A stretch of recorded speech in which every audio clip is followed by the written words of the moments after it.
let's go through this list. Okay, so we have the top 50 most anticipated games of 2024. So I'm not going to do a tier list. I maybe just will take a screenshot of a tier list later at some point when I've actually made one. Some of them, as said, are not 100% out or 100% confirmed to be out in 2024, but majority of these are expected to come out in 2024. Let's play Hit or Miss, everyone.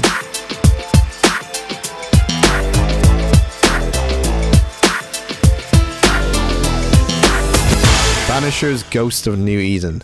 Is this the game that looked insane from the Game Awards? Oh no, this is the Life is Strange developers. Life is Strange developer Don't Nod. I always get very skeptical if they're not showing any actual gameplay. Especially at this point. The game is going to come out in a month. Okay, here we go. You know what this reminds me of a little bit? Is Forspoken. I do think Don't Nod are a little bit clunky when it comes to their games. I've played a couple of Don't Nod games that are not like called Life is Strange. I find their games to be a bit clunky, like the controls and everything. I always find their games to be very clunky and not very smooth. I don't think it's going to be a hit.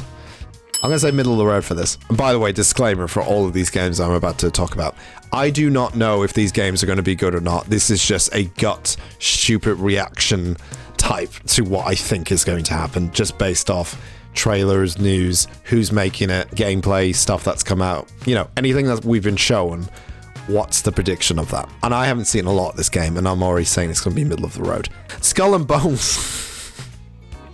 We'll get to Skull and Bones. It's my most anticipated game this year, Skull and Bones. Anyway, speaking of Skull and Bones. Oh my god. A game, a meme, I would say, of a game. Like Beyond Good and Evil 2, you never thought this game would get released. I think this got announced when Beyond Good and Evil 2 got announced. That was fucking 8 years ago or something. I think Skull and Bones, you know what I think Skull and Bones is going to be very similar to me? It's the thing about Skull and Bones is, and what I thought when it initially got announced, was it was trying to cash it. It was that game that they are finally cashing in on that Black Flag Assassin's Creed hype, but make it like multiplayer and full of microtransactions, because that's the Ubisoft way. Ubisoft fucking love, you know how much I love Ubisoft. Fucking love that company. Ubisoft, when it comes to multiplayer games, have a very short lifespan, or just they have like a dedicated crowd to a lot of their games. The longevity of their games is very rare, that a lot of their games has a huge following. Aside from one, I would say, aside from Rainbow Six Siege, I still think that game is probably the best multiplayer game that they've released. For Honor had some promise. Although it has kind of died down, it did have a lot of promise for Honor. I think it was actually a good, interesting idea that they tried to do. And then since then, it's been like The Crew, Steep, Riders Republic. So Skull and Bones is going to fit into those categories of kind of those multiplayer games that you play for a week and then they die after about a week. I think the biggest thing about this game is that you can't really, it's more focused on ship combat rather than, I thought people thought you could be like in Assassin's Creed Black Flag, you can go around and like walk into different like worlds and islands and stuff like that and find shit. But it's more focused on like ship gameplay, and I think that's gonna turn people off. I don't think it's gonna be a miss. So I'm gonna say Skull and Bones. I'm gonna give it the benefit of the doubt. I'm gonna say middle of the road. It's not a miss, but it's middle of the road. It's definitely not a hit. It definitely won't be a hit. It'd be an incredible story if Skull and Bones ends up being a hit after all these years. But I think it's just gonna be all right, because it's just a Ubisoft game. Ubisoft games are just all right. They're just fine. There's nothing. Yeah. Mario versus Donkey Kong. I didn't even know this was a thing. Donkey Kong has stolen all the mini Mario toys from the factory. And it's up to Dick. It's more like a puzzle platformer. It's very puzzly. I mean, it's Nintendo, it's Mario, it never fails. Nintendo and Mario never fail with anything at all. I'll say it's a hit. I think it's going to be very much like a 7, 8 out of 10 kind of game. Don't really like to do remakes because they're remakes. If you have not played Brothers Tale of Two Sons, it's a very good game. It's a really, really good game. It comes out on February 28th, which is also the day before. Yeah, boy.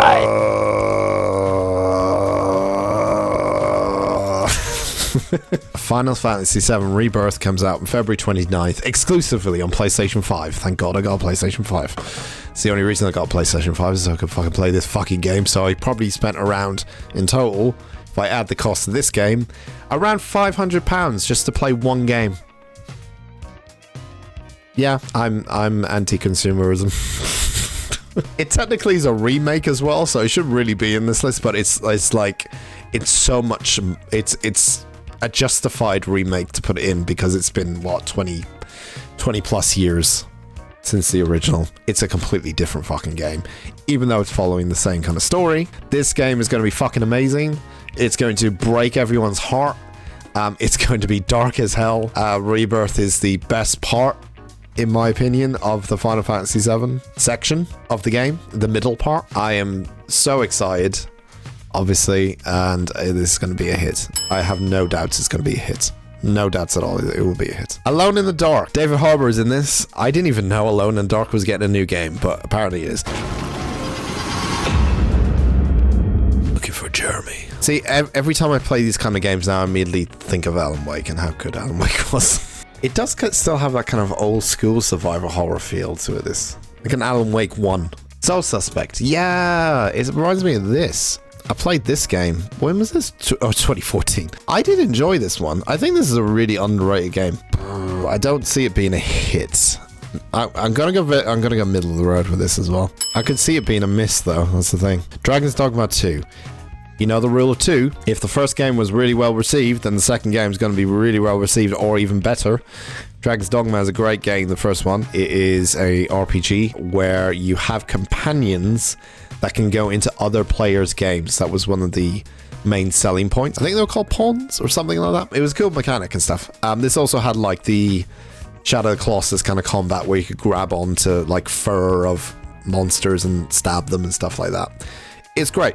Dragon's Dogma is really, really good. The original is fantastic. I think 2 is going to be amazing. This is a hit, everyone. Dragon's Dogma 2 is going to be a motherfucking hit. Princess Peach Showtime. Fucking no idea what this is. Action adventure game that will push Peach through different outfits. Okay. It feels very middle of the road to miss this one. I keep doing middle of the road though. I don't know if I'm doing too many middle of the roads. Destiny 2 The Final Shape comes out on June 4th. This is meant to be somewhat significant in the Destiny lore. I've not really jumped back into Destiny since I was addicted to it many years ago. Every single release of a new Destiny fucking DLC has been shit. For the most part of it. So, miss.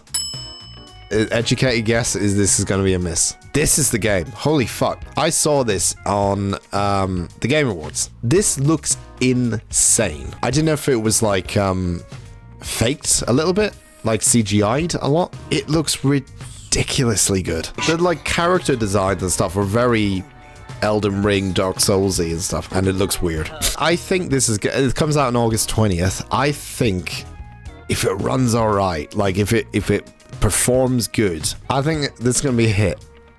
I'm a bit cautious about it because I'm not 100% sure who's making it. It's using Unreal Engine 5. It is being made by the Game Science Interactive Technology Company. What? Is this their first game? Oh, hang on a minute. Who the fuck are these people? They have made games like Art of War Red Tides and Legends of 100 Heroes. It's an early access game. Since 2016, it's still in early access. Uh-oh.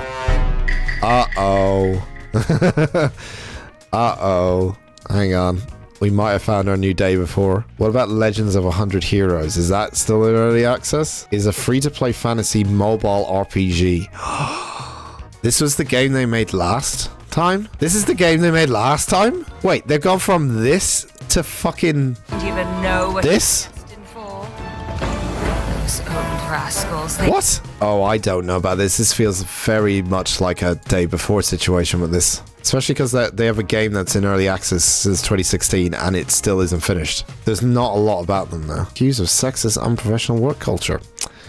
Okay, yeah, all signs are pointing for this to be a miss, which is a shame because it looked fucking insane, but if we've learned anything about the day before, is to not really get hyped about how the game looks and really look into it and find out who the people are. I'm changing my thing from a hit to a miss after what I just learned. I looked at this and thought, oh my god, that looks amazing. But now the more I look into it, I'm like, hang on a minute.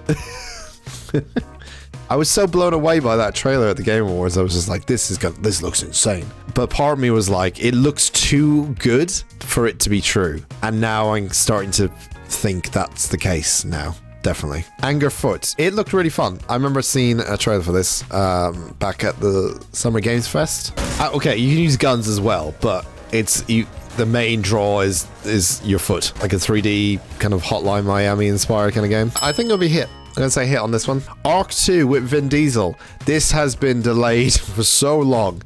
We've waited for this game forever. For Arc 2, the new iteration of Arc. There he is. Old Vinny boy. I want to know how many lines he has in the game. Is he there for the entire thing and is he voice acting the entire thing? Or is he just like there as like an introduction character? Or he pops up like for 5 minutes and leaves? Either way, it'll be fucking hilarious that Vin Diesel's in a dinosaur game. Definitely not my type of game, but it's popular. Ark is very popular with a lot of people. Again, I think it's very middle of the road. A lot of these things I feel like is very, very middle of the road, a lot of games. I'm going to try not do too many middle of the roads. I'm doing too many of them. I'm going to say Ark 2 is going to be a miss. Unfortunately, I think it's going to be a miss. However, I do feel that the Vin Diesel voice lines, however many there is, will be the hit of the summer. Avowed. Oh, it's Obsidian game. Oh yeah, I remember now. Yeah, this is the Obsidian RPG game. Obsidian are always great. They make, again, one of those developers where I feel like you'll get a decent to a good game out of them. I just find all their games that they make are just quite fun to play, you know. Because it's Obsidian, it's a safe bet that I think this will be a hit. Baby Steps. What the fuck is Baby Steps? Baby Steps is a proud walking simulator from developers behind sarcastic sweet games like Getting Over It and Ape Out. Yeah, you literally, it's Death Stranding to everyone. I've got some exclusive gameplay footage of Death Stranding 2 right here. This is just going to be silly fun.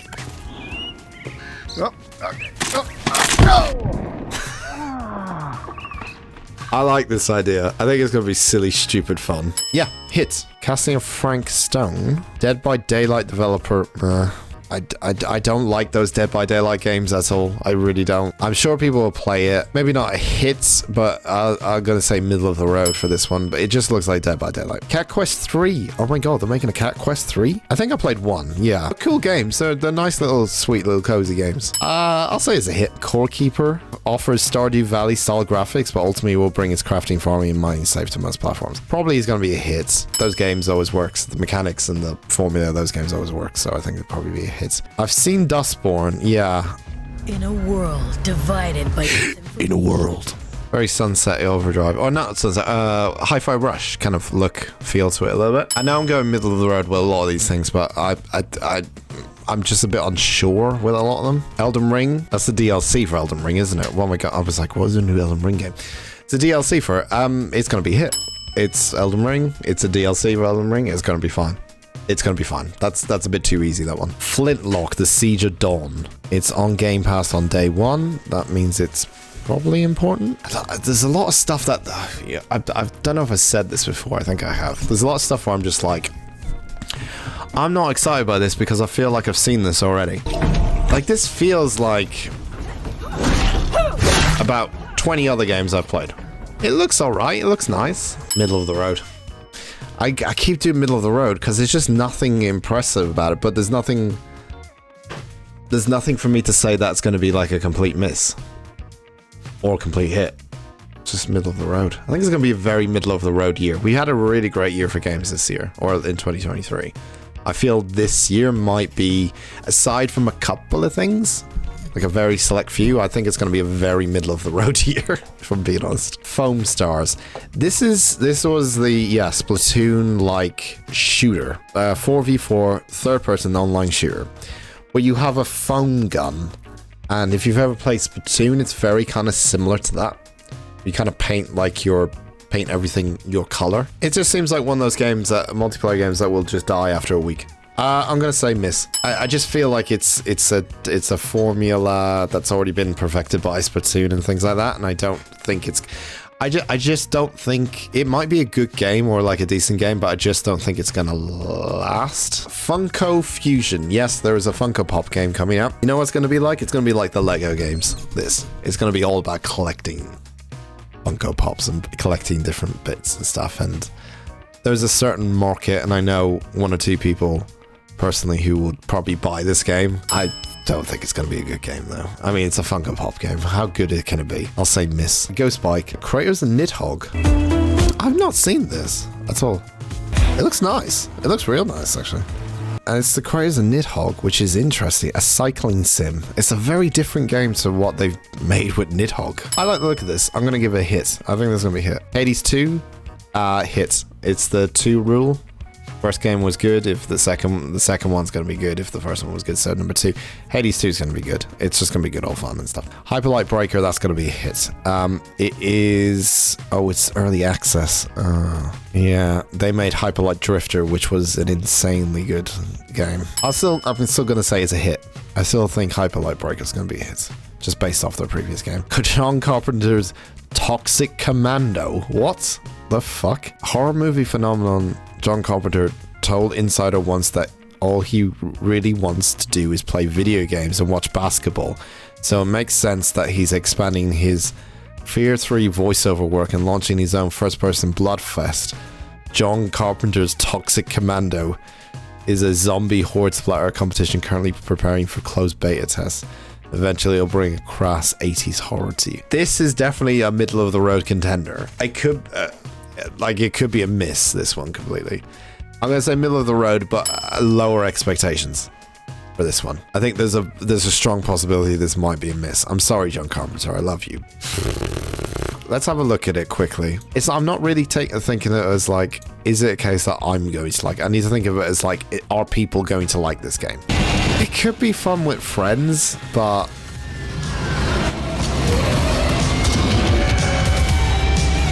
I mean, nothing's going to beat Left 4 Dead, right? Left 4 Dead 2. Back 4 Blood tried to be like the new Left 4 Dead and it failed. Yeah, middle of the road, but low expectations on this one. Killer Klowns from Outer Space, the game. Again, I had no idea this was a thing. Oh, it's Friday the 13th, people. Oh, fucking hell. Killer Klowns from Outer Space. Is it the same type of game? Yeah, it's the same fucking game as all the other games. Low expectations, middle of the road. This is from the makers of Persona. It still has the turn-based stuff, like in Persona. It's made by the guys that made Persona. I feel like it will be fine because it is the Persona people that are making it. So I'm going to say it's a hit. I trust Rocksteady that they're going to make a decent game. They are the creators of the Batman Arkham series. All those games are great. I still think this is going to be a hit, but I'm skeptical. I'm basing the fact on, I think if it wasn't Rocksteady making this game, I'd be very much middle of the road. It might be a miss kind of thing.